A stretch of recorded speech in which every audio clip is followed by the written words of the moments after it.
बुद्ध ने कहा था, जिसे तुम जीवन कहते हो वह असल में तुम्हारी प्रतिक्रियाओं का जाल है, और जब तक तुम अपने भीतर पल रहे 3 जहरों को नहीं पहचानते तब तक तुम्हारी आत्मा इस जाल में फंसी रहेगी। शांति का तो कोई प्रश्न ही नहीं उठता। ये 3 जहर कोई बाहरी पदार्थ नहीं, कोई युद्ध नहीं, कोई भूकंप नहीं, कोई बीमारी नहीं। ये वो अदृश्य तत्व हैं जो इंसान को अंदर ही अंदर जलाते रहते हैं, तोड़ते रहते हैं, गिराते रहते हैं। और सबसे बड़ा दुख ये कि हम इन्हें पहचान ही नहीं पाते। अहंकार, मोह और क्रोध, ये हैं वो 3 जहर जो बुद्ध के अनुसार हर दुख, हर तनाव, हर असंतुलन की जड़ में है। और जब तक ये तुम्हारे भीतर सक्रिय हैं, तुम चाहे जितनी भी साधना कर लो, मंदिरों में जाओ, प्रवचन सुनो, यज्ञ करो या ध्यान लगाओ, शांति तुमसे कोसों दूर रहेगी। क्योंकि ये जहर धीरे धीरे तुम्हारी चेतना को कुंद करते जाते हैं, तुम्हारे भीतर एक ऐसी आग लगा देते हैं जिसमें प्रेम भी जलता है, करुणा भी, ध्यान भी और अंत में आत्मा भी।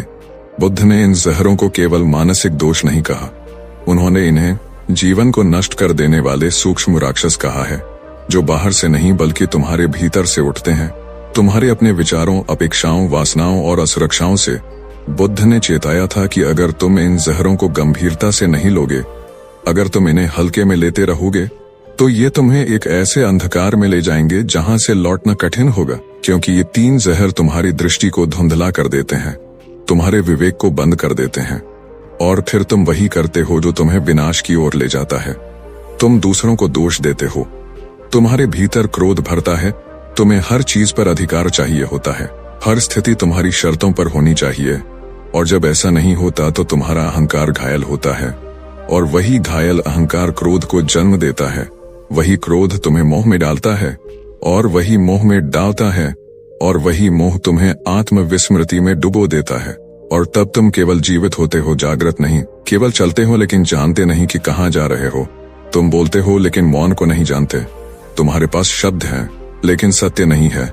और यही जीवन की सबसे बड़ी विडंबना है कि हम उस सत्य से दूर होते जा रहे हैं जो हमारे भीतर ही है। और यह दूरी केवल इन 3 जहरों के कारण है। क्या तुमने कभी ध्यान दिया है कि जब तुम क्रोधित होते हो तो तुम्हारी सांसें तेज हो जाती हैं, तुम्हारा शरीर कांपने लगता है, तुम्हारे विचार तर्कहीन हो जाते हैं, तुम्हें अपने ही शब्द बाद में शर्मिंदा करते हैं, लेकिन उस समय तुम्हें लगता है कि तुम सही हो। यही है जहर की पहचान। वो तुम्हें भ्रम देता है कि तुम सही हो, जबकि असल में वो तुम्हारी दृष्टि को विकृत कर देता है। मोह भी ऐसा ही है। वो तुम्हें यह विश्वास दिलाता है कि अगर ये चीज, ये व्यक्ति, ये स्थिति मिल जाए तो तुम पूर्ण हो जाओगे। लेकिन जैसे ही वह प्राप्त होता है, उसका मूल्य गिर जाता है, और तुम्हारी आत्मा फिर किसी नए सुख की खोज में निकल पड़ती है, जो अंततः एक नया मोह बन जाता है। और अहंकार वह सबसे गुप्त है, सबसे छलपूर्ण। वो हमेशा कहता है कि मैं अलग हूँ, मैं श्रेष्ठ हूँ, मुझे ही सही समझो। और यह भाव जब भीतर बैठ जाता है तो तुम दूसरों को नीचा दिखाने लगते हो, तुलना करने लगते हो, ईर्ष्या करने लगते हो, और सबसे बड़ी बात, तुम सत्य को स्वीकार नहीं कर पाते, क्योंकि सत्य तुम्हारे मैं को चुभता है। और इस प्रकार ये 3 जहर मिलकर तुम्हें भीतर से तोड़ते रहते हैं, बिना शोर के, बिना आवाज के। और जब तुम यह देख भी नहीं पाते कि क्या हो रहा है, तब तुम सोचते हो कि जीवन कठिन है, दुनिया खराब है, किस्मत तुम्हारे खिलाफ है, जबकि असली शत्रु तो तुम्हारे भीतर बैठा है। और बुद्ध इसी भीतरी शत्रु को पहचानने की बात करते हैं। उन्होंने कहा, ध्यान से देखो, साक्षी बनो, जागो, देखो कि तुम्हारे भीतर कौन बोल रहा है। क्या वह प्रेम है, करुणा है, समझ है, या अहंकार है, वासना है, लालच है, भय है? अगर उत्तर दूसरा है तो समझ लो तुम जहर पी चुके हो। और उस जहर से मुक्त होने का एक ही मार्ग है, सम्यक दृष्टि, सम्यक विचार, सम्यक आचरण, सम्यक स्मृति और सम्यक स्मृति और सम्यक ध्यान।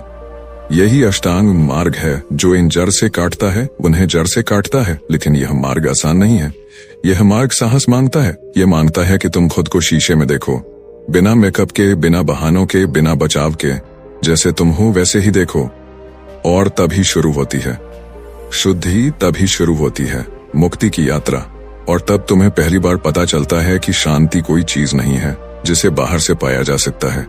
शांति तो वो शून्यता है जो तब जन्म लेती है जब भीतर के जहर जलकर राख हो जाते हैं। और इस वीडियो में हम इन्हीं जहरों की गहराई में उतरेंगे, समझेंगे कि ये कैसे हमारे विचारों को प्रदूषित करते हैं, हमारे संबंधों को तोड़ते हैं और आत्मा को जकड़ते हैं।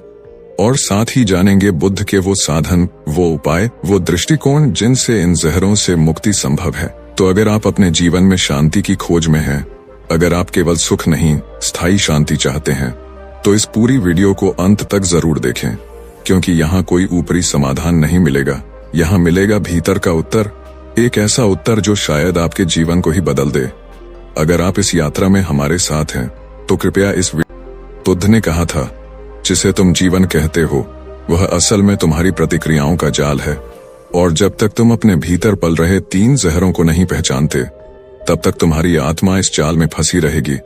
शांति का तो कोई प्रश्न ही नहीं उठता। ये 3 जहर कोई बाहरी पदार्थ नहीं, कोई युद्ध नहीं, कोई भूकंप नहीं, कोई बीमारी नहीं। ये वो अदृश्य तत्व हैं जो इंसान को अंदर ही अंदर जलाते रहते हैं, तोड़ते रहते हैं, गिराते रहते हैं। और सबसे बड़ा दुख ये कि हम इन्हें पहचान ही नहीं पाते। अहंकार, मोह और क्रोध, ये हैं वो 3 जहर जो बुद्ध के अनुसार हर दुख, हर तनाव, हर असंतुलन की जड़ में हैं। और जब तक ये तुम्हारे भीतर सक्रिय हैं, तुम चाहे जितनी भी साधना कर लो, मंदिरों में जाओ, प्रवचन सुनो, यज्ञ करो या ध्यान लगाओ, शांति तुमसे कोसों दूर रहेगी। क्योंकि ये जहर धीरे धीरे तुम्हारी चेतना को कुंद करते जाते हैं, तुम्हारे भीतर एक ऐसी आग लगा देते हैं जिसमें प्रेम भी जलता है, करुणा भी, ध्यान भी और अंत में आत्मा भी। बुद्ध ने इन जहरों को केवल मानसिक दोष नहीं कहा, उन्होंने इन्हें जीवन को नष्ट कर देने वाले सूक्ष्म राक्षस कहा है, जो बाहर से नहीं बल्कि तुम्हारे भीतर से उठते हैं, तुम्हारे अपने विचारों, अपेक्षाओं, वासनाओं और असुरक्षाओं से। बुद्ध ने चेताया था कि अगर तुम इन जहरों को गंभीरता से नहीं लोगे, अगर तुम इन्हें हल्के में लेते रहोगे, तो ये तुम्हें एक ऐसे अंधकार में ले जाएंगे जहां से लौटना कठिन होगा। क्योंकि ये 3 जहर तुम्हारी दृष्टि को धुंधला कर देते हैं, तुम्हारे विवेक को बंद कर देते हैं, और फिर तुम वही करते हो जो तुम्हें विनाश की ओर ले जाता है। तुम दूसरों को दोष देते हो, तुम्हारे भीतर क्रोध भरता है, तुम्हें हर चीज पर अधिकार चाहिए होता है, हर स्थिति तुम्हारी शर्तों पर होनी चाहिए। और जब ऐसा नहीं होता तो तुम्हारा अहंकार घायल होता है, और वही घायल अहंकार क्रोध को जन्म देता है। वही क्रोध तुम्हें मोह में डालता है, और वही मोह में डालता है, और वही मोह तुम्हें आत्मविस्मृति में डुबो देता है। और तब तुम केवल जीवित होते हो, जागृत नहीं। केवल चलते हो लेकिन जानते नहीं कि कहाँ जा रहे हो। तुम बोलते हो लेकिन मौन को नहीं जानते। तुम्हारे पास शब्द हैं लेकिन सत्य नहीं है। और यही जीवन की सबसे बड़ी विडंबना है कि हम उस सत्य से दूर होते जा रहे हैं जो हमारे भीतर ही है। और यह दूरी केवल इन 3 जहरों के कारण है। क्या तुमने कभी ध्यान दिया है कि जब तुम क्रोधित होते हो तो तुम्हारी सांसें तेज हो जाती हैं, तुम्हारा शरीर कांपने लगता है, तुम्हारे विचार तर्कहीन हो जाते हैं, तुम्हें अपने ही शब्द बाद में शर्मिंदा करते हैं, लेकिन उस समय तुम्हें लगता है कि तुम सही हो। यही है जहर की पहचान। वो तुम्हें भ्रम देता है कि तुम सही हो, जबकि असल में वो तुम्हारी दृष्टि को विकृत कर देता है। मोह भी ऐसा ही है। वो तुम्हें यह विश्वास दिलाता है कि अगर ये चीज, ये व्यक्ति, ये स्थिति मिल जाए तो तुम पूर्ण हो जाओगे। लेकिन जैसे ही वह प्राप्त होता है, उसका मूल्य गिर जाता है, और तुम्हारी आत्मा फिर किसी नए सुख की खोज में निकल पड़ती है, जो अंततः एक नया मोह बन जाता है। और अहंकार वह सबसे गुप्त है, सबसे छलपूर्ण। वो हमेशा कहता है कि मैं अलग हूँ, मैं श्रेष्ठ हूँ, मुझे ही सही समझो। और यह भाव जब भीतर बैठ जाता है तो तुम दूसरों को नीचा दिखाने लगते हो, तुलना करने लगते हो, ईर्ष्या करने लगते हो, और सबसे बड़ी बात, तुम सत्य को स्वीकार नहीं कर पाते, क्योंकि सत्य तुम्हारे मैं को चुभता है। और इस प्रकार ये 3 जहर मिलकर तुम्हें भीतर से तोड़ते रहते हैं, बिना शोर के, बिना आवाज के। और जब तुम यह देख भी नहीं पाते कि क्या हो रहा है, तब तुम सोचते हो कि जीवन कठिन है, दुनिया खराब है, किस्मत तुम्हारे खिलाफ है, जबकि असली शत्रु तो तुम्हारे भीतर बैठा है। और बुद्ध इसी भीतरी शत्रु को पहचानने की बात करते हैं। उन्होंने कहा, ध्यान से देखो, साक्षी बनो, जागो, देखो कि तुम्हारे भीतर कौन बोल रहा है। क्या वह प्रेम है, करुणा है, समझ है, या अहंकार है, वासना है, लालच है, भय है? अगर उत्तर दूसरा है तो समझ लो तुम जहर पी चुके हो। और उस जहर से मुक्त होने का एक ही मार्ग है, सम्यक दृष्टि, सम्यक विचार, सम्यक आचरण, सम्यक स्मृति और सम्यक स्मृति और सम्यक ध्यान। यही अष्टांग मार्ग है जो इन जड़ से काटता है, उन्हें जड़ से काटता है। लेकिन यह मार्ग आसान नहीं है। यह मार्ग साहस मांगता है। यह मांगता है कि तुम खुद को शीशे में देखो, बिना मेकअप के, बिना बहानों के, बिना बचाव के, जैसे तुम हो वैसे ही देखो। और तभी शुरू होती है शुद्धि, तभी शुरू होती है मुक्ति की यात्रा। और तब तुम्हें पहली बार पता चलता है कि शांति कोई चीज नहीं है जिसे बाहर से पाया जा सकता है। शांति तो वो शून्यता है जो तब जन्म लेती है जब भीतर के जहर जलकर राख हो जाते हैं। और इस वीडियो में हम इन्हीं जहरों की गहराई में उतरेंगे, समझेंगे कि ये कैसे हमारे विचारों को प्रदूषित करते हैं, हमारे संबंधों को तोड़ते हैं और आत्मा को जकड़ते हैं। और साथ ही जानेंगे बुद्ध के वो साधन, वो उपाय, वो दृष्टिकोण जिनसे इन जहरों से मुक्ति संभव है। तो अगर आप अपने जीवन में शांति की खोज में हैं, अगर आप केवल सुख नहीं स्थायी शांति चाहते हैं, तो इस पूरी वीडियो को अंत तक जरूर देखें, क्योंकि यहाँ कोई ऊपरी समाधान नहीं मिलेगा। यहाँ मिलेगा भीतर का उत्तर, एक ऐसा उत्तर जो शायद आपके जीवन को ही बदल दे। अगर आप इस यात्रा में हमारे साथ हैं तो कृपया इस वीडियो को लाइक करें, अपने विचार कमेंट्स में जरूर साझा करें। और अगर आप इस प्रकार की गहराई में उतरने वाली चेतनामय वीडियो चाहते हैं तो life of Buddha wisdom channel को सब्सक्राइब जरूर करें। यह सिर्फ एक वीडियो नहीं, यह एक आंतरिक क्रांति की शुरुआत हो सकती है। तो आइए बुद्ध की चेतावनी को गहराई से सुने और भीतर के जहरों को पहचानें। पूरा वीडियो अंत तक जरूर देखें, क्योंकि यही आपकी आत्मा को उसका असली घर दिखा सकता है। पहला जहर, लालच। वो प्यास जो बुझती नहीं। एक आदमी रेगिस्तान में प्यासा भटक रहा था। उसके पास पानी नहीं था, पर सपनों की बोतलें थीं। वो सोचता रहा कि एक दिन ये सपनों की बोतलें मुझे असली पानी दिला देंगी, और अंत में वो प्यास से मर गया, पर सपनों को पकड़े रहा। बुद्ध ने कहा था कि यही है इंसान की सबसे बड़ी मूर्खता। वह जो नहीं है उसके पीछे भागता है, और जो है उसका स्वाद नहीं ले पाता। लालच वह जहर है जो जीवन को कभी तृप्त नहीं होने देता। एक किसान को जितनी जमीन मिलती है वो उतनी से संतुष्ट नहीं होता। एक राजा को जितना साम्राज्य मिलता है वह सीमाओं को और बढ़ाना चाहता है, पर क्या वह कभी रुकता है, कभी कहता है कि अब बहुत हुआ? नहीं, क्योंकि लालच की भूख पेट से नहीं दिल से उठती है, और दिल की भूख कभी नहीं बुझती। बुद्ध ने कहा था कि जो लालच में जीता है वह हर पल चलता है, और जो जलता है वह कभी शांति को महसूस नहीं कर सकता। सोचो, एक नदी जो बहती रहती है और हर चीज को बहा ले जाती है, क्या वह खुद शांत है? नहीं, वही हाल होता है उस मन का जो लालच में बह रहा हो। जीवन में जो कुछ भी तुमने पाया है, अगर उस पर संतोष नहीं है तो आने वाला कोई भी सुख तुम्हें संतोष नहीं देगा। बुद्ध ने एक बार एक व्यापारी को देखा जो मंदिर में सोने की मूर्तियां चढ़ा रहा था। उसने कहा, भगवान मुझे और दे दो, मैं तुम्हारे नाम पर और खर्च करूंगा। बुद्ध मुस्कुराए और बोले, तुम्हारा दान भी सौदा बन गया है।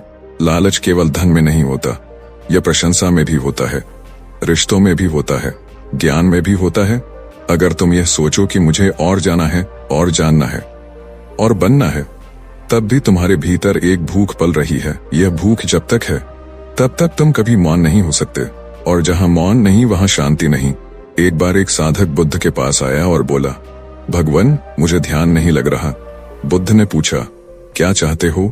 साधक बोला, ज्ञान, शक्ति, सिद्धियां। बुद्ध ने कहा, यही तुम्हारी अशांति है। जब तक पाने की कामना है तब तक मन चंचल है, और चंचल मन ध्यान में स्थिर नहीं हो सकता। यह जानो कि लालच केवल वस्तुओं से नहीं, विचारों से भी जन्म लेता है। तुम अगर ये सोचो कि तुम्हारा ध्यान सबसे गहरा हो, तुम्हारा प्रवचन सबसे अच्छा हो, तुम्हारा जीवन सबसे श्रेष्ठ हो, तो यह भी एक सूक्ष्म लालच है जो मन में गर्व की आग जलाता है। और जब तक गर्व की चिंगारी बाकी है, आत्मा की मिट्टी में आग सुलगती रहेगी। बुद्ध कहते हैं कि लालच से मुक्ति का पहला उपाय है जागरूकता। जब भी तुम कुछ चाहते हो, रुको, देखो, समझो यह चाहत क्यों उठी, इसका स्रोत क्या है? क्या यह शरीर की जरूरत है या मन की चालाकी? जैसे ही तुम देख लोगे कि यह लालच का रूप है, वह चाहत झरने लगती है। बुद्ध ने एक रूपक सुनाया था। एक आदमी ने एक सांप पकड़ा और उसे पूजा का प्रतीक मानकर गले लगाया। सांप ने उसे डस लिया, क्योंकि उसका स्वभाव डसना था। वैसे ही लालच को तुम कितना भी सजाओ, उसकी प्रकृति है जलाना। इसलिए सजग रहो, लालच को पहचानो, और सबसे बड़ा उपाय है संतोष। संतोष का अर्थ है इस पल में पूर्ण होना। न कम चाहिए, न ज्यादा, न कल चाहिए, न भविष्य। जो है वही सब कुछ है। जब मन इस भाव में टिक जाता है तब परम शांति उतरती है, और वही ध्यान है, वही मोक्ष है, वही निर्वाण है। बुद्ध ने एक बार कहा था, अगर इस संसार के दुखों का कोई बीज है तो वह है तृष्णा, और तृष्णा ही तो लालच का दूसरा नाम है। जीवन में सब कुछ पाने की कोशिश करने वाला सब कुछ खो बैठता है, और जो कुछ नहीं चाहता वही अंततः सब कुछ पा लेता है, क्योंकि उसके भीतर कोई मांग नहीं होती। मांग जब समाप्त होती है तो मन शांत होता है, और जब मन शांत होता है तब आत्मा की आंखें खुलती हैं। वही बुद्धत्व की शुरुआत है। इसलिए पहले जहर को पहचानो। यह लालच है जो तुम्हारे भीतर बार बार उठता है, जो तुम्हें चैन से बैठने नहीं देता, जो तुम्हें नींद में भी सपनों की दुकान में घुसेड़ देता है। और अगर तुमने इसे नहीं रोका तो ये तुम्हारे जीवन को एक अंतहीन रेस में बदल देगा, जहां जीतने का कोई अंत नहीं, हारने का कोई ठिकाना नहीं और चैन का कोई क्षण नहीं। जीवन की सबसे बड़ी संपत्ति है शांति, और शांति की सबसे बड़ी शत्रु है लालच। बुद्ध की चेतावनी को सुनो। जब तक लालच है तब तक मुक्ति नहीं, जब तक तृष्णा है तब तक आत्मा अंधेरे में भटकती रहेगी। अगर शांति चाहिए तो पहले इस जहर को बाहर फेंको, इसे पहचानो, इसे छोड़ो, क्योंकि यही पहला जहर है। लालच जो तुम्हें खाता है, तुम्हें नहीं जीने देता, तुम्हारी चेतना को जकड़े रहता है, और जब तक यह है तब तक बुद्धत्व की यात्रा शुरू ही नहीं हो सकती। यह पहला द्वार है जो तब तक नहीं खुलेगा जब तक तुम खाली नहीं हो जाते, और खाली वही हो सकता है जो संतुष्ट हो जाता है, जो कहता है मैं पूर्ण हूँ, मुझे और कुछ नहीं चाहिए। वही पहला कदम रखता है उस शांति की ओर जो जन्मों जन्मों से तुम्हें बुला रही है। दूसरा जहर, क्रोध, वह आग जो सबसे पहले तुम्हें जलाती है। बुद्ध ने एक बार कहा था कि क्रोध उस कोयले की तरह है जिसे तुम किसी और पर फेंकना चाहते हो, लेकिन जब तक तुम उसे पकड़े रहते हो वह तुम्हें ही जलाता है। यह आग बाहर कम और भीतर ज्यादा जलाती है। यह वो जहर है जो मुस्कुराते चेहरे के पीछे छिपी आग की तरह है, दिखती नहीं मगर भीतर सब कुछ खाक कर देती है। मनुष्य जब क्रोधित होता है तो वह अपने भीतर के सारे विवेक को ताक पर रख देता है, वह जानवर बन जाता है। बुद्ध कहते हैं कि क्रोधित व्यक्ति अपनी आत्मा के द्वार बंद कर देता है, वह क्षण में खुद को खो देता है, और खोने के बाद जो बचता है वो केवल पछतावा होता है। ध्यान से सोचो कि जब भी तुम क्रोधित हुए हो, क्या तुमने पाया या खोया? क्या तुमने सुकून पाया या बेचैनी? क्या तुमने किसी को जीता या खुद को खोया? बुद्ध की दृष्टि में क्रोध अज्ञान का प्रमाण है। अज्ञानी ही क्रोध करता है, क्योंकि वह नहीं जानता कि शांति में ही शक्ति है। एक बार किसी ने बुद्ध को गाली दी, अपमान किया, पर बुद्ध शांत रहे। बाद में शिष्य ने पूछा, भगवान आपने कुछ कहा क्यों नहीं? बुद्ध ने मुस्कुराकर कहा, वह उपहार लेकर आया था, मैंने स्वीकार नहीं किया। यह है बुद्ध की कला। जहां प्रतिक्रिया नहीं वहां आत्मज्ञान की सुगंध उठती है। क्रोध उसी क्षण जन्म लेता है जब तुम किसी चीज को पकड़ लेते हो, वह विचार हो, वह शब्द हो, वह घाव हो या अपमान। जब तुम उसे पकड़े रहते हो, पालते हो, तब वह भीतर आग बनकर जलने लगता है। पर बुद्ध की सीख यही है, मत पकड़ो, मत जोड़ो, मत जोड़ो, मत चिपको। जीवन नदी की तरह है, बहता रहे तभी निर्मल रहेगा। एक व्यक्ति अपने पिता से नाराज था, सालों से कोई बातचीत नहीं की थी, और जब पिता मरा तब उसकी आंखों में आंसू थे और आत्मा में पछतावा, क्योंकि क्रोध ने रिश्ते को खा लिया था। बुद्ध कहते हैं कि क्रोध सबसे पहले प्रेम को मारता है, फिर संबंध को, और अंत में तुम्हारी आत्मा को। और सबसे दुखद बात यह है कि जिस पर तुम क्रोधित हो वह शायद सो रहा हो, मजे में जी रहा हो, उसे फर्क भी नहीं पड़ता, लेकिन तुम अपने भीतर चिता जलाए बैठे हो। बुद्ध के समय में एक साधु था जो हमेशा गुस्से में रहता था। वह ध्यान करता पर हर बात पर भड़क जाता। बुद्ध ने उसे पास बुलाया और कहा, क्या तुमने कभी देखा है कि आग में बैठा हुआ कोई भी ध्यान कर सकता है? उसने कहा, नहीं। बुद्ध बोले, तो तुम कैसे ध्यान करोगे जब तुम्हारे भीतर क्रोध की ज्वाला जल रही हो? क्रोध ध्यान का शत्रु है, करुणा की हत्या है और आत्म शांति का अपहरण करता है। जब तुम क्रोधित होते हो तो तुम स्वयं को खो देते हो, लेकिन सबसे बड़ा नुकसान यह होता है कि तुम उस क्षण में अपने भीतर जन्मे अहंकार को पहचान नहीं पाते। क्रोध केवल प्रतिक्रिया नहीं है, यह एक छिपा हुआ अहंकार है जो कहता है मैं सही हूँ, मैं श्रेष्ठ हूँ। और जब यह भाव गहराता है तो इंसान हर चीज पर नियंत्रण चाहता है, और जब वह नियंत्रण नहीं मिलता तब क्रोध फूटता है। लेकिन क्या यह नियंत्रण स्थायी है? नहीं। जो भी चीज तुम्हारे नियंत्रण में नहीं है, मौसम, लोग, घटनाएं, विचार, इन सब पर तुम क्रोधित हो सकते हो, पर उनका क्या होगा? वे तो वैसे ही चलेंगे। क्रोध केवल तुम्हारे भीतर हलचल मचाएगा। बुद्ध ने कहा, अगर तुम दुनिया को नहीं बदल सकते तो अपने दृष्टिकोण को बदलो, वही सच्चा परिवर्तन है। क्रोध में आदमी सामने वाले को बदलना चाहता है, पर समझदार व्यक्ति खुद को बदलता है। एक जंगल में आग लगी थी, सारे पशु भाग रहे थे, पर एक पक्षी बार बार चोंच में पानी भरकर आग पर डाल रहा था। किसी ने पूछा, क्या इससे आग बुझेगी? वह बोला, शायद नहीं, लेकिन जब इतिहास पूछा जाएगा कि तुम क्या कर रहे थे, तब मैं कहूंगा मैं आग बुझा रहा था। यही है क्रोध के विरुद्ध शांतिपूर्ण प्रतिकार। तुम किसी की आग को अपनी शांति से बुझा सकते हो, लेकिन अगर तुम भी आग बन गए तो पूरा संसार जल जाएगा। बुद्ध कहते हैं कि क्रोध कभी एक बार नहीं आता, वह अपने साथ नफरत, द्वेष, अहंकार, प्रतिशोध और दुख को लेकर आता है, इसलिए क्रोध कई जन्मों तक का कारण बन सकता है। जब तुम क्रोधित होते हो तो वो शब्द निकलते हैं जो कभी वापस नहीं आते, और वो घाव छोड़ते हो जो समय भी नहीं भर पाता। बुद्ध की दृष्टि में अगर तुम्हें शांति चाहिए तो तुम्हें क्षमा सीखनी होगी। क्षमा कोई दया नहीं है, यह खुद के लिए करुणा है, क्योंकि जब तुम किसी को क्षमा करते हो तो तुम अपने भीतर से उस जहर को निकालते हो जो अनजाने में तुम्हें मार रहा था। क्षमा वही कर सकता है जिसने क्रोध को देखा है, समझा है और छोड़ दिया है। बुद्ध ने कहा, जो क्षमा कर सकता है वही मुक्त हो सकता है, इसलिए क्षमा को अपनाओ। क्रोध को समझो, उस क्षण को देखो जब वह उठता है। अपने भीतर की गर्मी को महसूस करो, आंखों की जलन, सांस की तेजी, आवाज की तीव्रता, सबको देखो और खुद को कहो, रुक जा, यह क्षण अनमोल है। इसे आग में मत बदल, इसे शांति में बदल। यही अभ्यास ध्यान है, यही जागृति है, और यही वह द्वार है जिससे होकर बुद्धत्व आता है।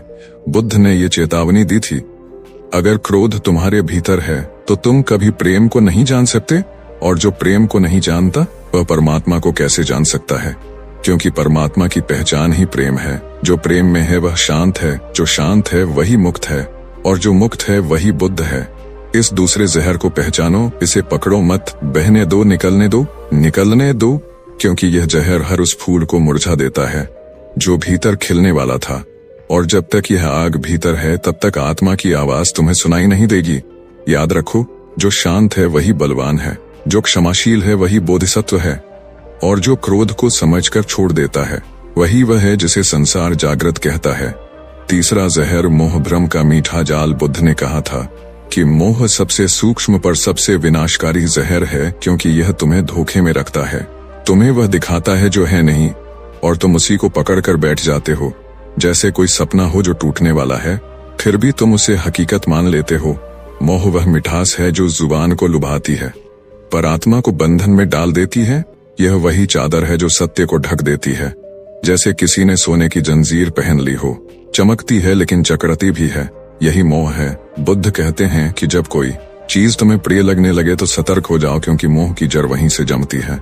तुम किसी को खोने से डरने लगते हो, किसी रिश्ते से चिपक जाते हो, किसी विचार, किसी पहचान, किसी वस्तु से जुड़ जाते हो, और फिर जब वह टूटती है या छूटती है तो मन बिखर जाता है।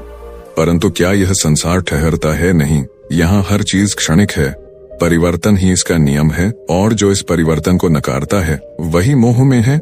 एक बार एक स्त्री रोती हुई बुद्ध के पास आई। उसका बच्चा मर गया था। वह बोली, भगवान उसे जीवित कर दो, मुझे मेरा लाल चाहिए, मैं नहीं जी सकती। बुद्ध बोले, मैं उसे जीवित कर दूंगा, लेकिन एक शर्त है, तुम उस घर से एक सरसों का दाना ले आओ जहाँ कोई मरा ना हो। वह चली, पूरे गांव में घूमी, लेकिन कोई ऐसा घर न मिला जहाँ मृत्यु न आई हो। वह रोती हुई लौटी। बुद्ध ने कहा, देखो, मृत्यु तो सबकी सच्चाई है, पर मोह तुम्हें यह मानने नहीं देता। मोह चाहता है कि सब कुछ तुम्हारे अनुसार हो, पर यह ब्रह्मांड किसी के अनुरूप नहीं चलता। यह अपनी लय में चलता है। जो इस लय को समझ गया वह मुक्त हो गया। मोह केवल मनुष्यों तक सीमित नहीं, यह विचारों, आदतों, भावनाओं, उम्मीदों, यादों, कल्पनाओं और पहचान तक फैला हुआ है। तुम सोचते हो कि तुम बेटे हो, पत्नी हो, प्रेमी हो, ज्ञानी हो, पर यह सब भूमिकाएं हैं। असली तुम कौन हो यह पूछना भूल जाते हो, क्योंकि मोह ने तुम्हें इन अस्थायी पहचान से बांध दिया है। एक व्यक्ति अपनी सुंदरता पर मोहित था। जैसे ही उसकी उम्र बढ़ी वह उदास रहने लगा, क्योंकि उसका मोह उस चेहरे से था जो अब बदल गया था। क्या वह सुंदरता उसके भीतर की थी? नहीं, वह बाहर की थी। मोह बाहर को पकड़ता है, आत्मा भीतर को पहचानती है। बुद्ध ने कहा, जब तक तुम चीजों को पकड़ते रहोगे तुम डूबते रहोगे। छोड़ना सीखो, यही धर्म है। मोह तुम्हें बार बार बांधता है, लेकिन प्रेम तुम्हें आजाद करता है। इसलिए बुद्ध प्रेम की बात करते हैं, पर आसक्ति की नहीं। वह कहते हैं, किसी से प्रेम करो, लेकिन इस भाव से नहीं कि वह तुम्हारा है, बल्कि इस भाव से कि वह ब्रह्मांड का अंश है और उसके साथ तुम्हारा संबंध क्षणिक है लेकिन सच्चा है। मोह उस भ्रम में जीता है कि कुछ हमेशा रहेगा, पर जीवन एक बहती धारा है। आज जो साथ है वह कल नहीं होगा, और जो कल आएगा वह भी एक दिन चला जाएगा। इसलिए पकड़ना मूर्खता है। मोह अक्सर हमें यथार्थ से दूर ले जाता है। तुम एक विचार बना लेते हो किसी के बारे में, और जब वह वैसा नहीं निकलता जैसा तुमने सोचा, तब तुम टूट जाते हो। मोह ने तुम्हें एक भ्रम का जाल दिया और तुमने उसे ही सत्य मान लिया। बुद्ध ने कहा, सत्य कड़वा होता है, पर वह ही मुक्त करता है। पर वह ही मुक्त करता है। तो एक साधक ने बुद्ध से पूछा, मैं बहुत ध्यान करता हूं पर फिर भी शांति नहीं मिलती। बुद्ध ने पूछा, ध्यान किस लिए करते हो? वह बोला, आत्मज्ञान के लिए। बुद्ध बोले, यही मोह है। जब तक ध्यान भी किसी लालसा या उपलब्धि का साधन है, वह भी बंधन है, क्योंकि वहां भी मैं है, वहां भी पाने की चाह है। मोह हर उस चीज में है जिसमें मेरा जुड़ा हो, मेरा ज्ञान, मेरा धर्म, मेरा गुरु, मेरा अनुभव, मेरा दुख, मेरा अतीत, मेरी कहानी, यही सब मोह के धागे हैं। और जब आत्मा इन धागों में उलझती है तो उसका प्रकाश मंद हो जाता है। मोह केवल प्रेम में नहीं होता, वह दुख में भी होता है। कई लोग अपने दुखों को नहीं छोड़ते क्योंकि उन्होंने उससे एक पहचान बना ली होती है, एक कहानी बना ली होती है। बुद्ध कहते हैं, दुख से ग्रसित होना एक बात है, पर उसमें उलझे रहना मोह है। जो बीत गया उसे पकड़ कर मत बैठो, वह केवल जहर घोलेगा। आगे बढ़ो। जैसे सांप अपनी केंचुली छोड़ता है, वैसे ही आत्मा को अपने पुराने मोह, पुराने संबंध, पुराने भ्रम, पुराने विचार छोड़ने होते हैं। तभी वह नई ऊर्जा, नई चेतना, नए जीवन को स्वीकार कर सकती है। मोह को पहचानो। यह तुम्हारे भीतर तभी जन्मता है जब तुम कुछ स्थायी मान बैठते हो, जबकि इस ब्रह्मांड में कुछ भी स्थायी नहीं। हर पल सब कुछ बदल रहा है। तुम अगर इस परिवर्तन को अपना सखा बना लो तो मोह स्वाभाविक रूप से छूट जाएगा। पर अगर तुम स्थायित्व चाहते हो किसी भी रूप में, तो मोह तुम्हें बंधन देगा, और बंधन शांति को खा जाता है। ध्यान वह स्थिति है जहां तुम मोह से परे चले जाते हो, जहां तुम सब कुछ देख सकते हो पर कुछ पकड़ते नहीं, जहां तुम प्रेम करते हो लेकिन पकड़ते नहीं, जहां तुम महसूस करते हो लेकिन झुकते नहीं, जहां तुम जीवन को वैसे ही स्वीकार करते हो जैसे वह है, बिना विरोध के, बिना शर्त के। यही बोधिसत्व की अवस्था है और यही बुद्धत्व का बीज है। इसलिए इस तीसरे जहर को देखो। मोह को यह तुम्हारी आंखों में सुंदरता का भ्रम पैदा करेगा, लेकिन अंत में वही भ्रम सबसे बड़ा अंधकार बन जाएगा।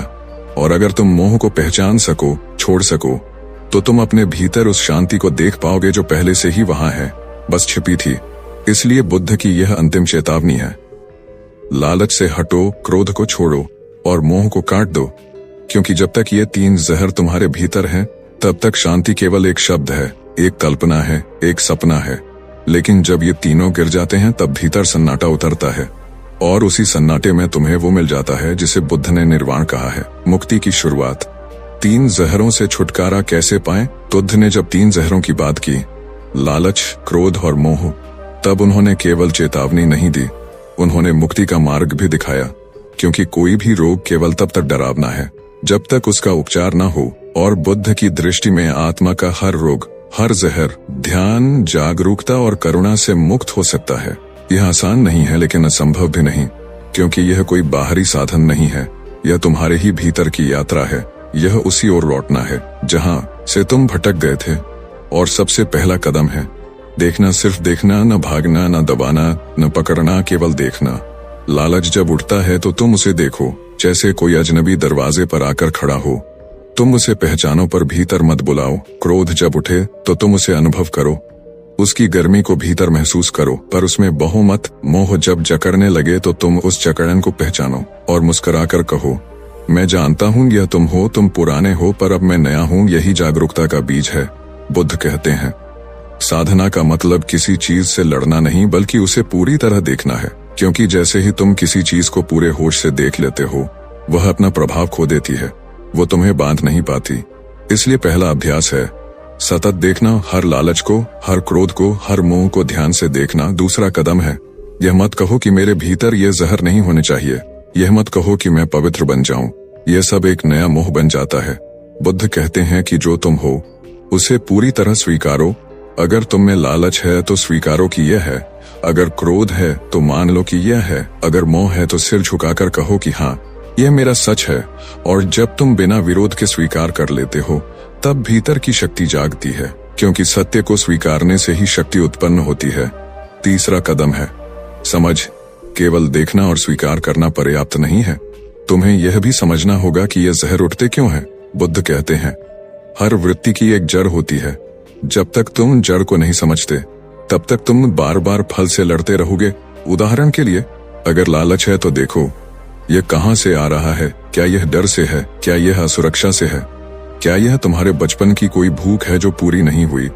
जब तुम इसकी जड़ तक पहुंचते हो तो वह स्वतः कमजोर हो जाता है, जैसे कोई पौधा जिसकी जड़ें सूखने लगती हैं। चौथा कदम है वैराग्य। यह शब्द सुनने में भारी लगता है, लेकिन इसका अर्थ केवल त्याग नहीं है। इसका अर्थ है जुड़ाव से आजादी। इसका अर्थ है तुम जीवन में सब कुछ देखो, अनुभव करो, प्रेम करो, लेकिन भीतर से मुक्त रहो। जैसे कमल का फूल कीचड़ में खिलता है लेकिन उसमें डूबता नहीं, तुम्हें उसी तरह जीना है। मोह तब टूटता है जब तुम प्रेम करना सीखते हो, बिना स्वामित्व के, बिना अपेक्षा के। जब तुम किसी को अपने भीतर रहने देते हो लेकिन उसे पकड़ते नहीं, यही वैराग्य है। और यह तभी आता है जब तुम यह समझ जाते हो कि इस संसार में कुछ भी तुम्हारा नहीं है, न शरीर, न नाम, न संबंध, न विचार, सब कुछ अस्थायी है। यही समझ तुम्हें मोह से बाहर ले जाती है। 5वां कदम है ध्यान। यह केवल बैठकर आंखें बंद करने की क्रिया नहीं है, यह अपने भीतर लौटने की क्रिया है। यह उस केंद्र में टिकने की प्रक्रिया है जहां से तुम सब कुछ देख सकते हो लेकिन कुछ भी तुम्हें छू नहीं सकता। ध्यान वह स्थिति है जहां लालच आए पर छूकर चला जाए, क्रोध उठे पर गिर जाए, मोह बुलाए पर तुम्हें जकड़ न पाए। ध्यान वह स्थिति है जहां आत्मा बादल नहीं बनती, केवल आकाश बनती है। बादल आते हैं जाते हैं पर आकाश अडिग रहता है। और जब तुम ध्यान में ठहरते हो तो धीरे धीरे तुम्हारा आत्मा से संपर्क गहरा होता है, वहीं से शांति का फूल खिलता है। 6वां अभ्यास है करुणा। यह केवल दूसरों के लिए सहानुभूति नहीं है, यह खुद के लिए भी है। जब तुम अपने जहरों को देखते हो तो घृणा मत करो, दंड मत दो, बल्कि करुणा रखो। जैसे एक माँ अपने रोगी बच्चे को देखती है, वैसे ही अपने भीतर की कमजोरियों को देखो, क्योंकि यही दृष्टि उन्हें बदलने की शक्ति देती है। बुद्ध ने कहा, अहिंसा केवल बाहर नहीं, भीतर भी होनी चाहिए। तुम अपने विचारों से अपने आप को बार बार मारते हो और यही हिंसा है। उसे पहचानो, छोड़ो और करुणा से बदलो। 7वां और अंतिम अभ्यास है संगति। तुम्हारे जीवन में कौन लोग हैं, कैसी बातें तुम सुनते हो, क्या पढ़ते हो, क्या देखते हो, यह सब तुम्हारे भीतर के जहरों को या तो बढ़ाते हैं या कम करते हैं। बुद्ध ने हमेशा कहा कि सत्संग बहुत आवश्यक है। जब तुम उन लोगों के साथ हो जो जागरूक हैं, जो सत्य की खोज में हैं, जो शांति में जी रहे हैं, तब उनका प्रभाव तुम्हारे भीतर की चेतना को ऊंचा करता है और यही परिवर्तन की गति को बढ़ाता है। यह 7 अभ्यास अगर कोई ईमानदारी से करता है तो धीरे धीरे तीनों जहर उसके भीतर से बाहर निकल जाते हैं। वह खाली होता है और यही खालीपन उसे शून्य की ओर ले जाता है, जहां से बुद्धत्व शुरू होता है। पर यह यात्रा केवल जानकारी से पूरी नहीं होगी, यह जीने से पूरी होगी। हर दिन इन जहरों को पहचानना, हर पल ध्यान रखना, हर क्षण स्वयं को प्रेम पूर्वक पकड़ना, यही असली साधना है और यही मुक्ति का मार्ग है। बुद्ध ने कहा, तुम्हारा उद्धार कोई और नहीं कर सकता, तुम ही अपने दीपक बनो। यह चेतावनी नहीं है, यह घोषणा है कि तुम्हारे भीतर ही सब कुछ है। बस जागो, देखो और चल पड़ो, क्योंकि जो इस मार्ग पर चल पड़ता है वह चाहे धीरे चले लेकिन निश्चित रूप से पहुंचता है। और जो पहुंचा वह जानता है कि शांति कोई लक्ष्य नहीं, यह तो वही था जो सदैव भीतर था, बस जहरों की धुंध ने उसे ढक दिया था। अब वह धुंध छट रही है। अब यात्रा की शुरुआत है। शांति क्या सच में संभव है? बुद्ध की दृष्टि से शांति केवल एक शब्द नहीं, यह वह अनुभूति है जो तब जन्म लेती है जब मन ठहर जाता है, जब विचार बहने बंद हो जाते हैं, जब तुम भीतर उतरते हो और पाते हो कि वहां कोई हलचल नहीं, कोई इच्छा नहीं, कोई शिकायत नहीं। बुद्ध ने जब कहा निर्वाण, तो उसका सीधा अर्थ यही था कि सारी आग बुझ गई, कोई तृष्णा नहीं बची, कोई क्रोध, कोई मोह, कोई लालच नहीं बचा। और जब भीतर कुछ नहीं बचता तब वही शून्यता परम अनुभव बन जाती है। बुद्ध ने कहा, शांति कहीं बाहर नहीं, तुम्हारे भीतर है, पर तुमने कभी वहां झांक कर देखा ही नहीं। मनुष्य जीवन भर बाहर भागता है, कुछ पाने के लिए, कुछ बनाने के लिए, किसी से मिलने के लिए, पर एक क्षण आता है जब वह थक जाता है और रुककर सोचता है, क्या यही सब है? क्या यही दौड़ अंत है? और वही क्षण बुद्धत्व की शुरुआत है। बुद्ध कहते हैं कि शांति तब तक नहीं आ सकती जब तक मन की मांगे चल रही हैं, क्योंकि मांगे चलेंगी तो मन भागता रहेगा और भागता हुआ मन कभी शांत नहीं हो सकता। शांति एक फूल है जो तभी खिलता है जब तुम्हारे भीतर कोई हवा नहीं चल रही होती, कोई ख्वाहिश नहीं, कोई डर नहीं, कोई पकड़ नहीं। एक बार एक साधक ने पूछा, भगवान मैं बहुत बेचैन हूँ, ध्यान करता हूँ फिर भी भीतर हलचल है। आप कहते हैं शांति भीतर है, पर मुझे तो सिर्फ शोर दिखता है। बुद्ध मुस्कुराए और बोले, क्या तुम कभी नदी के किनारे बैठकर उसे देखा है? वह बोला, हाँ। बुद्ध बोले, जब तुम बाहर की नदी को देख सकते हो तो क्या भीतर की नदी को नहीं देख सकते? उसे देखो, बस देखो, मत तैरना, मत कूदना, मत रोकना, वह बहती है तो बहने दो। एक दिन तुम पाओगे कि वह अपने आप शांत हो गई। शांति को लाना नहीं होता, उसे बस आने देना होता है, लेकिन वह तभी आती है जब हम बाधाएं हटाते हैं। और ये बाधाएं कौन है? 3 जहर जो हमने पहले देखे, लालच, क्रोध, मोह। जब ये चले जाते हैं तो मन धीरे धीरे सम हो जाता है, जैसे किसी गहरे तालाब की सतह हो जहां एक भी लहर नहीं है। बुद्ध ने कहा, शांति का कोई रूप नहीं, यह मौन है, यह मौन है, यह वही है जो बच जाता है जब सब कुछ चला जाता है। पर समस्या यह है कि हम शांति को भी पाने की चीज बना लेते हैं। हम सोचते हैं कि हम शांति को पालेंगे, जैसे कोई वस्तु मिलती है, लेकिन जब हम पाने की चेष्टा करते हैं तो वही चेष्टा अशांति बन जाती है, क्योंकि पाना ही तो अशांति है। शांति को पाया नहीं जाता, उसमें डूबा जाता है। वह तब मिलती है जब तुम कुछ भी नहीं चाहते। एक बार एक राजा बुद्ध के पास आया और बोला, भगवान, मैं सब कुछ छोड़ दूंगा अगर आप मुझे शांति दे दें। बुद्ध हंसे और बोले, यही अशांति है, तुम सौदेबाजी कर रहे हो, तुम शांति को भी व्यापार बना रहे हो। राजा चुप हो गया, क्योंकि वह समझ गया कि शांति कोई वस्तु नहीं, यह त्याग का परिणाम है, यह निष्कामता का फल है। बुद्ध के शिष्य आनंद ने एक बार पूछा, क्या आप हमेशा शांत रहते हैं? बुद्ध ने कहा, नहीं, मैं शांत नहीं रहता, मैं ही शांति हूँ। यह भेद बहुत गहरा है, क्योंकि रहना एक प्रयास है और प्रयास में हलचल है, पर होना प्रकृति है। शांति तब स्थायी होती है जब वह तुम्हारी प्रकृति बन जाए। जैसे अग्नि की प्रकृति जलाना है, वैसे ही बुद्ध की प्रकृति शांति है, और यह हर आत्मा की प्रकृति है। बस धूल ने उसे ढक रखा है, वह धूल हटानी है, ध्यान से, मौन से, प्रेम से, और सबसे अधिक स्वीकृति से। जब तुम स्वीकार कर लेते हो कि जो है वह ठीक है, तब भीतर एक गहरा विश्राम उतरता है, और वही विश्राम शांति है। जब तुम जीवन से लड़ते नहीं, जब तुम खुद को बदलने की हड़बड़ी में नहीं रहते, जब तुम इस क्षण को वैसे ही स्वीकार कर लेते हो जैसे वह है, तब तुम शांति के द्वार पर पहुंच जाते हो। बुद्ध ने कहा, शांति कोई भविष्य नहीं, यह वर्तमान की गहराई है। लेकिन मनुष्य हमेशा भविष्य में दिखता है, सोचता है कल शांति आएगी, किसी गुरु से मिलेगी, किसी साधना से मिलेगी, किसी पर्वत या जंगल में मिलेगी। लेकिन जिस क्षण वह यह मान लेता है कि यहीं और अभी वह गहराई है जहां शांति मिल सकती है, वही क्षण सब कुछ बदल देता है। एक बार एक डाकू ने बुद्ध से पूछा, क्या मैं शांति पा सकता हूँ? बुद्ध बोले, हाँ, पर पहले अपने भीतर उस अशांति को देखो जो तुम्हें यह जीवन जीने पर मजबूर कर रही है। क्या वह डर है, असुरक्षा, गलत पहचान? जब तुम उन्हें देख लोगे तब वह खुद पिघल जाएंगी। और यही सत्य है, शांति एक झरना नहीं जो बाहर से आता है, यह वह स्रोत है जो भीतर है, परतों के नीचे, और हर परत एक भाव है। क्रोध, मोह, ईर्ष्या, लालच, इन्हें हटाते जाओ और अंत में केवल मौन बचेगा, और वही मौन शांति है। इसलिए बुद्ध की दृष्टि में शांति कोई मृग तृष्णा नहीं, यह एकमात्र सत्य है, बाकी सब भटकाव हैं। अगर कोई साधक इस सत्य को समझ जाए तो जीवन में कभी भटकेगा नहीं। वह दुनिया में होगा, लेकिन दुनिया उसके भीतर नहीं होगी। वह रिश्तों में होगा, लेकिन मोह में नहीं। वह काम में होगा, लेकिन लालच में नहीं। वह निर्णय लेगा, लेकिन क्रोध से नहीं। वह जिएगा, लेकिन डर से नहीं। यही वह व्यक्ति है जो भीतर से शांत है, और बाहर चाहे कुछ भी हो, वह अपनी शांति को नहीं खोता, क्योंकि वह अब चीजों से संचालित नहीं होता, वह चेतना से संचालित होता है।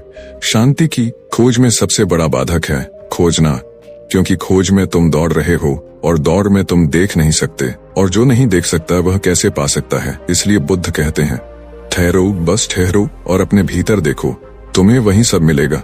यह ठहराव ही ध्यान है, और ध्यान ही शांति का द्वार है। जब तुम बैठते हो और कुछ नहीं करते, तब तुम सबसे अधिक करते हो।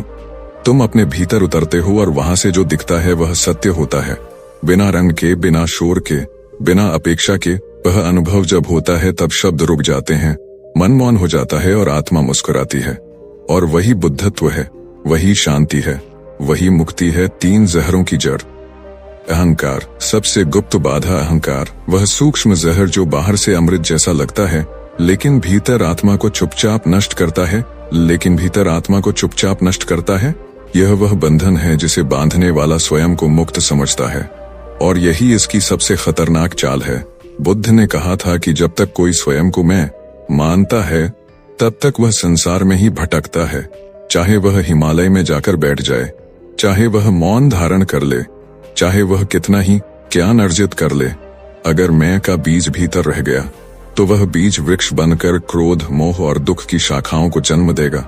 जीवन में जितने भी द्वंद्व हैं, वे सब अहंकार की छाया से उपजे हैं। किसी ने अपमान कर दिया, किसी ने तिरस्कार कर दिया, किसी ने तुम्हारी बात नहीं मानी। यह सब बाहर नहीं हुआ, यह सब भीतर के मैं के साथ हुआ। एक बार बुद्ध के पास एक राजा आया और बोला, भगवंत, मैं राज्य त्यागना चाहता हूँ, सब मोह छोड़ देना चाहता हूँ, आप मुझे संन्यास दीजिए। बुद्ध मुस्कुराए और बोले, क्या तुम अहंकार भी छोड़ने को तैयार हो? राजा चौंका, बोला, भगवन, अहंकार? मैंने तो अपना सिंहासन छोड़ दिया है, परिवार त्याग दिया है, सब कुछ समर्पित कर दिया है। बुद्ध ने कहा, नहीं, तुमने केवल वह त्यागा जो बाहर था, लेकिन जो सबसे भीतर है, जो यह सोचता है कि मैं त्यागी हूँ, मैं महान हूँ, वह अभी जीवित है। और जब तक वह जीवित है, तुम कभी शांति को नहीं छू सकोगे, क्योंकि अहंकार कभी शांत नहीं होता। वह या तो खुद को ऊंचा मानता है, या दूसरों को नीचा, या फिर दोनों एक साथ। वह तुलना करता है, तुलना से द्वेष उपजता है, द्वेष से क्रोध, और क्रोध से संपूर्ण जीवन जलने लगता है। जब तुम सोचते हो मैं सबसे अच्छा हूँ, तब तुम दूसरों से घृणा करने लगते हो। जब तुम सोचते हो कोई मुझसे बेहतर है, तब तुम ईर्ष्या करने लगते हो। और जब तुम सोचते हो मैं किसी से कम नहीं, तब तुम संघर्ष करने लगते हो। इन तीनों ही दशाओं में तुम अशांत हो। बुद्ध ने कहा, जिस दिन तुम ये समझ पाओगे कि तुम कोई नहीं हो, उसी दिन तुम सब हो जाओगे। लेकिन यह जानना बुद्धि से नहीं होता, यह जानना अनुभव से होता है। वह अनुभव तब आता है जब तुम अपने भीतर उठते हर विचार को देखते हो, बिना उसे पकड़े। जब तुम ध्यान में बैठते हो और जो भी मैं बोलता है उसे पकड़ते हो, पूछते हो, ये कौन बोल रहा है? ये मैं कौन है? क्या ये शरीर है? क्या यह नाम है? क्या यह स्मृति है? और जब तुम धीरे धीरे इन सभी को गिराते हो, तब अंत में जो मौन बचता है, वही तुम्हारा सत्य है। वह मौन जहाँ मैं नहीं होता, वहाँ अहंकार भी नहीं होता, और जहाँ अहंकार नहीं होता, वही निर्वाण है। ध्यान दो, अहंकार केवल बुरा नहीं दिखता, वह अच्छा भी दिख सकता है। जैसे मैं बहुत दयालु हूँ, मैं बहुत दयालु हूँ, मैं बहुत साधु हूँ, मैं बहुत विनम्र हूँ। ये सब भी अहंकार के नए रूप हैं। बुद्ध ने इन्हें छद्म अहंकार कहा था, क्योंकि ये दूसरों को धोखा दे सकते हैं, लेकिन तुम्हें नहीं। जब तुम किसी की मदद करते हो और भीतर से यह उम्मीद रखते हो कि वह तुम्हारी सराहना करे, वह अहंकार है। जब तुम मौन हो जाते हो लेकिन भीतर सोचते हो मैं कितना शांत हूँ, वह भी अहंकार है। जब तुम ज्ञान अर्जित करते हो और सोचते हो कि मैं अब दूसरों से बेहतर जानता हूँ, वह भी अहंकार है। इसलिए बुद्ध ने सबसे कठिन साधना बताई। स्वयं को मिटाना, कोई मूर्ति बनाना आसान है, कोई व्रत रखना आसान है, कोई ग्रंथ याद करना आसान है, लेकिन स्वयं को पहचान कर उसे छोड़ देना, यह सबसे कठिन है। और इसी में मुक्ति छुपी है, क्योंकि जब मैं नहीं रहता, तो फिर जो बचता है वह शुद्ध चैतन्य है, वह निर्विकार आत्मा है, वह बुद्ध स्वरूप है। और उस अवस्था में तीनों जहर, राग, द्वेष और मोह स्वतः गिर जाते हैं, क्योंकि अब उन्हें पोषित करने वाला अहंकार ही नहीं बचा। ध्यान से सुनो, यह यात्रा अकेले करनी होगी, इसमें कोई तुम्हारा साथ नहीं देगा, क्योंकि इस मार्ग में जो सबसे पहली बाधा है, वह तुम्हारे भीतर बैठा हुआ मैं है, और वही सबसे अंतिम बाधा भी है। एक कहानी है, एक साधक ने वर्षों तक तप किया, ध्यान किया, उपवास किया, सेवा की, लेकिन शांति नहीं मिली। वह बुद्ध के पास गया और बोला, भगवन, मैं क्या करूं? मैंने सब कुछ कर लिया, लेकिन अब भी भीतर जलन है, द्वेष है, मोह है। बुद्ध ने पूछा, क्या तुमने उस मैं को छोड़ा जो यह सब कर रहा है? साधक चुप हो गया। बुद्ध बोले, यही कारण है, तुम क्रोध छोड़ सकते हो, लेकिन जब तक मैं शांत हूं की भावना है, तब तक भीतर एक सूक्ष्म दंभ बचा रहता है, और यही सूक्ष्मता ही सबसे बड़ा बंधन बन जाती है। तो क्या करें? सबसे पहले स्वीकारें कि मैं कुछ नहीं जानता, यही पहला कदम है। फिर हर उस भाव को देखें जहां मैं प्रमुख हो। जैसे मुझे अपमान हुआ, मुझे धोखा मिला, मुझे आदर नहीं मिला, इन सभी में मुझे ही दुखी हो रहा है। यह मैं एक छाया है, यह कभी स्थायी नहीं रहा, यह हर दिन बदलता रहा, कभी बालक, कभी युवा, कभी वृद्ध, लेकिन जो इसे देख रहा है वह कभी नहीं बदला। वही साक्षी है, वही आत्मा है, वही बुद्ध है।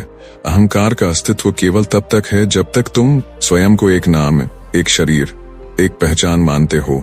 जिस दिन तुम उस पहचान से परे चले जाते हो, उस दिन अहंकार गिर जाता है। और जब अहंकार गिरता है तो भीतर से एक नई रोशनी निकलती है, वह रोशनी जो तुम्हें सत्य के मार्ग पर बिना किसी प्रयास के ले जाती है। क्योंकि अब कोई करने वाला नहीं बचा, अब केवल होना रह गया है, और होना ही सबसे गहन ध्यान है, सबसे उच्च तप है। तो अब प्रश्न उठता है, क्या हम अहंकार से मुक्त हो सकते हैं? उत्तर है हाँ, लेकिन यह तत्काल नहीं होता, यह धीरे धीरे होता है। हर दिन हर पल अपने भीतर झांकने से, अपने विचारों को देखने से, प्रतिक्रियाओं को समझने से, और धीरे धीरे जब तुम उस मैं को देखना शुरू करते हो जो हर बात पर आहत होता है, तब वह मैं कमजोर होने लगता है। फिर एक दिन आता है जब कोई तुम्हें गाली देता है और भीतर कोई प्रतिक्रिया नहीं उठती। कोई कहता है तुम गलत हो और तुम शांत रहते हो। कोई तुम्हें आदर नहीं देता और तुम भीतर से खाली महसूस नहीं करते। तब समझ लेना अहंकार मरने लगा है, और जहां अहंकार मरता है वहां गुद्ध जन्म लेता है। मोह की मायाजाल, सुख की झूठी परिभाषा। तुमने कभी सोचा है कि जिस चीज को तुम जीवन भर बचा कर रखना चाहते हो वो ही शायद तुम्हारे दुख की जड़ हो? जिस रिश्ते को तुम छोड़ नहीं सकते शायद वही तुम्हें तोड़ रहा हो। जिस वस्तु को पाने की लालसा में तुम दिन रात भाग रहे हो वो तुम्हारे भीतर की शांति को चुपचाप निगल रही हो। मोह का जाल बड़ा सूक्ष्म है। ये खंजर की तरह नहीं काटता, ये रेशमी डोरी की तरह लपेटता है। ये रेशमी डोरी की तरह लपेटता है। ये अमृत जैसा लगता है, लेकिन भीतर से ये आत्मा को बांधता है। और यही वह भ्रम है जिसे बुद्ध ने सबसे पहले पहचाना। जब उन्होंने राजमहल की चौखट को छोड़ा तो उन्होंने सुख सुविधाओं को नहीं त्यागा, उन्होंने उस मोह को त्यागा जो उन्हें झूठी खुशी का भ्रम दे रहा था।